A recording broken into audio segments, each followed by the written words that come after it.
तो गाइस अभी हम लोग जा रहे हैं मझुलिया बाज़ार।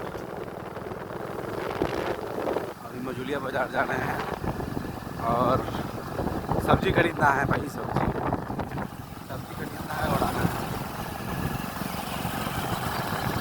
आपको दिखाते हैं मझुलिया के बाज़ार की नज़ारा।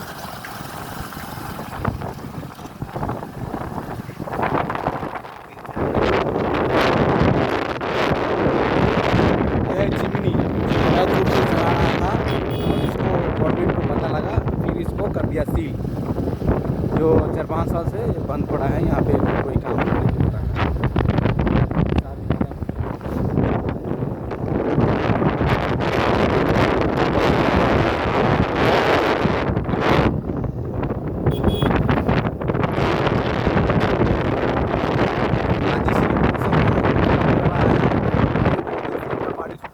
इतना बारिश 2 दिन से हो रहा था, इसका कोई हद हिसाब नहीं भाई।